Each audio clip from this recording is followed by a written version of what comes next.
the typical circle of fifths chord progression that one gets to learn in college. It starts on a second inversion, 1, 4, C, F in C major, 7, diminished, 7, 3, 6, A minor, 2, D minor, and then 5, and if you really want to add that, Fa, Mi, of course, to make it a G7.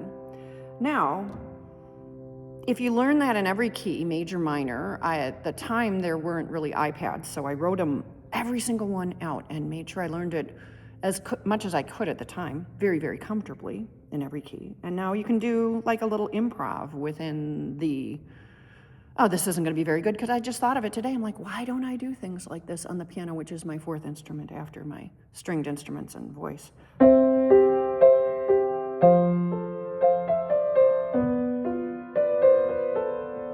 And then, oops, sorry, that was my piano pause.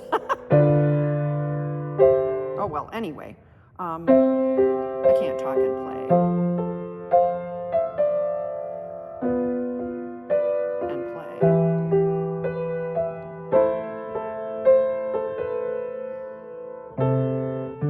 Oh, then it would be, yeah, well, anyway, you can do, I'm not good at improvising on piano necessarily, but it gives you a chance to learn something in one key and then improvise on it. And of course, I did that really badly. I just did it really nicely, which made me want to make this recording. But since I really don't play piano in public, I'll put this up there anyway, and someone can make something better than this and just at least have the idea impress upon them. And maybe I'll make a follow-up recording. I've always wanted to improve my piano playing, and it's easy to be busy into other things, but piano and learning how to follow changes and learn about chord changes and have that filter into other aspects of our playing is a neglected thing in the United States. I would say in general, people balk at theory class. Oh my God, I got through theory. Theory is supposed to enliven and enlighten you for the rest of your musical life, in my opinion. And we have letter names, so I do appreciate stationary do, but if you can go mi, fa, re, mi, do, re, ti, do, which is the top of the 4 voices of this pattern, and then the second voice, the alto voice, would be do, do, ti, ti, la, la, sol, sol.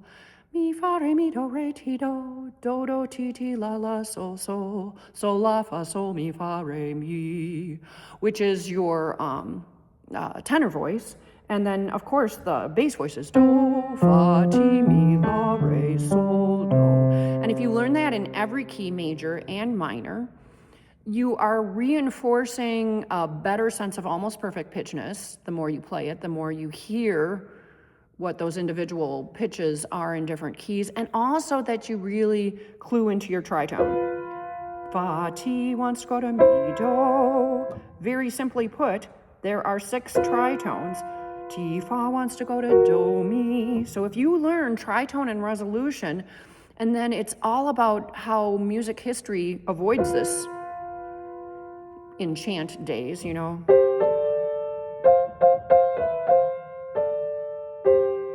And then it just gets treated either the way you expect or the way you don't expect.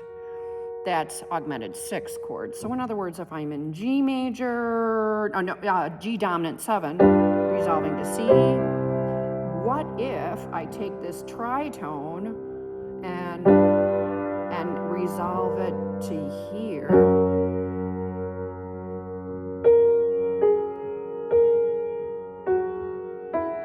And then that's a gateway, gateway chords, maybe to a surprise resolution there, or maybe a surprise resolution to, you know, this.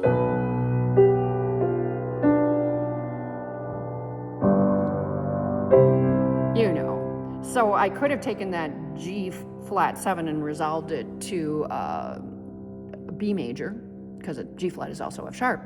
But, you know, it just gets you realizing that the way to enjoy music theory is to perhaps start loving tritone and its resolution, and then how it is surprisingly handled by different composers. So Shostakovich sounds like Shostakovich in his language. Prokofiev sounds like that in his language, that you don't have to abandon tonality entirely, necessarily, as Webern and some other composers very intelligently did, but you can enjoy, as you absorb more composers' languages, you can enjoy how your own sense of chords and their changes and what you enjoy about them as you discover in composition, how that infiltrates your own sensibility of chords and composition, and explore that on your own, because anytime anyone explores piano and understanding changes better, or chord changes, and explores composition, it can't help but cause you to think of the composers as people rather than idols, and enjoy what they have to say through their take on how 12 notes in our language, in other people's languages, it's so much more fascinating. 2 whole tone scales, and different ways of dividing the octave evenly. So I can have a fully diminished chord. There are 3 possibilities. 1, 2, 3. And I can resolve them 4 ways in more traditional major chord writing, or minor chord writing. Yeah, because if you're doing this and you resolve it to this, it's a surprise. It's borrowed a fully diminished chord from minor to resolve to E flat. It's, borrowed from minor to resolve to F major or G flat, or maybe you just decide to go sad, a fun discovery of an old piece on the radio, Love Fool by the Cardigans. Minor in the verses uses a lot of interesting tools to go into major for every chorus. Love me, but then it goes back into the minor for the verse, which is really fun. Sometimes you can find interesting things to learn about chord changes in surprising places. So that was just whole tone scales, minor. You get into major, and of course we're all major. You get into the augmented triad, which of course Bernard Herrmann loves, vertigo, and you have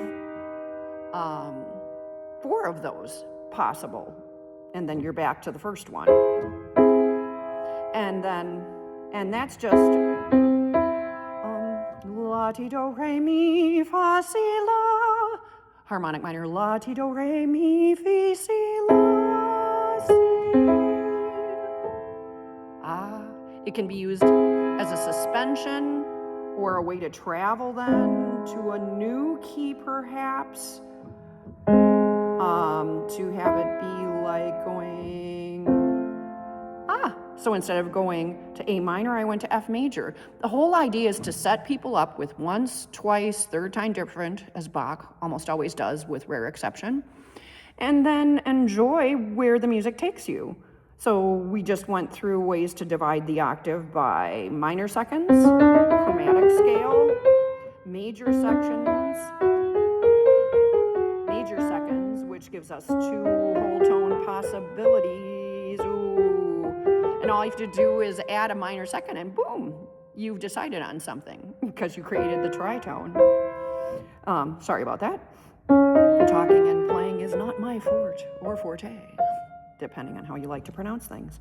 And then out of that whole tone scale, you can do chromaticism, or you can do parallel things, which is very fun. It just becomes this broader palette where you can use and mix more colors, and an analogous way to maybe how painters do it. And so from minor seconds, major seconds, minor thirds dividing into fully diminished 3 possible ways,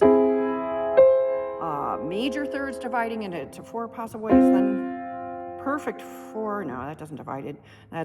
There's only 6 of them, and then 1 tritone in every key, and the tritone is the key defining interval that then becomes a part of G7, or sol, ti, re, fa, or ti, re, fa, la. Oh, that minor, just stack it up. You've got a minor 7 chord, which of course happens on, a half diminished chord, yeah, is so lovely. And then all you have to do is flatten it to the full diminish. But then minor 7 chords, all you have to do is lower that. Once you start exploring how cleverly it all fits together and what shows up, like in C major, you've got, and if you don't want to do root chords always, you can just explore, and then you don't have the problem of the parallel fifths once you do 2 inversions. So I'm just putting some stuff out there because find someone who is curious about theory, who's a great pianist and loves implementing it. Listen to people like Oscar Peterson and Oscar Peterson piano lesson on the Dick Cavett show.